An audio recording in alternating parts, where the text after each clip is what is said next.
Trial chambers in Minecraft are home to some of the best loot in the entire game, so in today's video I'm going to be sharing with you guys how to find and loot them. So for starters, how do we actually find a trial chamber? Well, let's dive into 3 methods of actually finding them. So the first being leveling up a cartographer villager. So for this method, you're obviously going to need a villager and one that is a cartographer, so just put down a cartographer table until he picks up the profession, or find one at a village. And then once you've traded with the villager so you level them up, there is a good chance you'll get yourselves a Trial Explorer map. So as expected, once you buy yourselves this map from the villager, it'll lead you to a trial chamber. And also, it's not always going to give you the Trial Explorer map, so you may have to try this with several villagers. So we're going to go ahead and follow the map until we get to this dot here, which actually marks the trial chamber out for us, and then just dig down as this structure obviously generates underground. And you'll know you found the trial chamber once you reach these tough bricks, and then it'll turn into copper. Just look out for those blocks when looking for trial chambers. The second method of finding trial chambers can be done by cave exploration. Now, trial chambers typically generate between Y level 0 and -40, but they have been reported to go lower or higher than that. And then while you're in these caves, look around for some weird deep slate, as trial chambers don't generate out in the open like that, so they're usually enclosed by layers of deep slate. So if you see some weird generation with some walls that kind of look like they're surrounding a structure, then you most likely found yourself a trial chamber. So just go ahead and dig into the layers of the weird generated deep slate, and then you may find yourselves what you're looking for. That brings us into our final method of locating the trial chambers, and that being using chunkbase.com, which, if you don't know, this is a website where you can put in your world seed and then just pick the structure that you're looking for. Obviously the most effective, but if you want to play the game a little more legitimately, then use the first 2 methods. Now that you know how to find trial chambers, what do we bring to loot these structures? I'm going to be showing you guys the bare minimum of what to bring. If you have better loot than this, please bring it. Like if you have totems and all that stuff, you never know, you might need them, potions, enchanted gear, but this is the bare minimum of what you should bring. So I'd recommend having full diamond armor if you can. Also, a shield is very helpful. Pair this alongside some diamond tools, including a diamond sword, pickaxe, shovel, as well as a bow with some arrows. A source of food that gives you good saturation, so some steak for example. Some golden apples would also be really helpful if you can bring them. Some regular ones, doesn't have to be enchanted. And then some building blocks.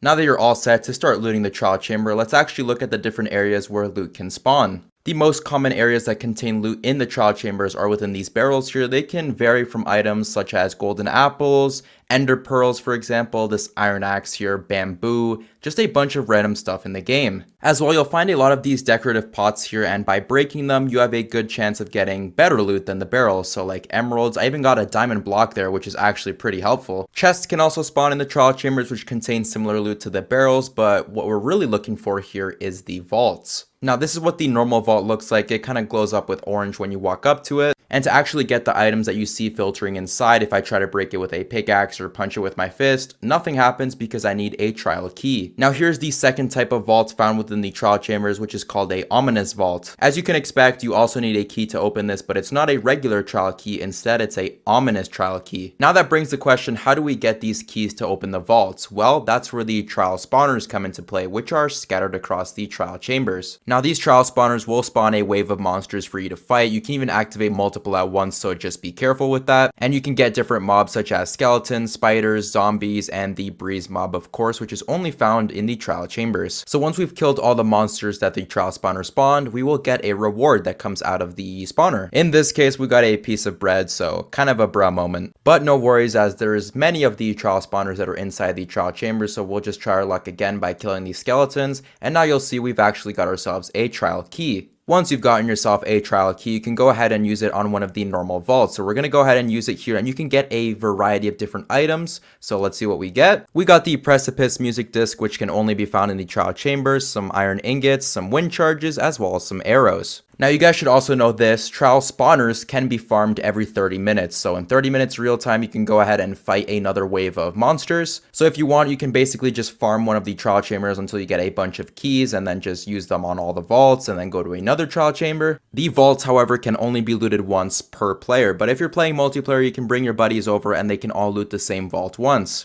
So now, how do we get the Ominous Trial keys to open the Ominous Vaults, which contain some very unique loot? Now for this, you will need a Ominous Bottle, which can be obtained by killing a Pillager Captain or by simply looting the Trial Vaults, Normal and Ominous. Now you will have to drink the Ominous Bottle to get the Bad Omen effect, and with the Bad Omen effect, you can walk up to one of these Trial spawners to activate a Ominous Trial. Just be very careful as these can be fairly dangerous. In this case, we got breezes, so it's not too bad, but you will get some baby zombies with full diamond armor occasionally. Something else you guys should know about the Ominous Trials is sometimes while you're fighting, you'll get a good effect. It could be something like swiftness or strength, and then sometimes you'll get something negative like infestation, which silverfish will just start to swarm you. So once we have completed the Ominous Trial, there is a good chance we'll get a Ominous Trial key. Not always, but if you do, as we did here first try, which was fairly lucky. So now that we've gotten our hands on a Ominous Trial key, we can actually open the Ominous Vaults, which are home to some of the best and unique loot in the game. This includes the Heavy Core, which when crafted with a Breeze Rod, which is dropped from the breezes, can create the Mace weapon, which is incredibly overpowered. You can also get the Windburst Enchantment, Enchanted Golden Apples, the Flow Armor Trim, and the Creator Music Disc. On top of that, there's a bunch of random loot you'll get. Some of them may not be as good as other vaults. It really just depends on your luck. And that pretty much wraps up everything that is important about the trial chambers in Minecraft. I hope this helped you out, and if it did, make sure to leave a like and subscribe. If you guys have any questions about the trial chambers, feel free to let me know down in the comments, and yeah, I'll catch you in the next one.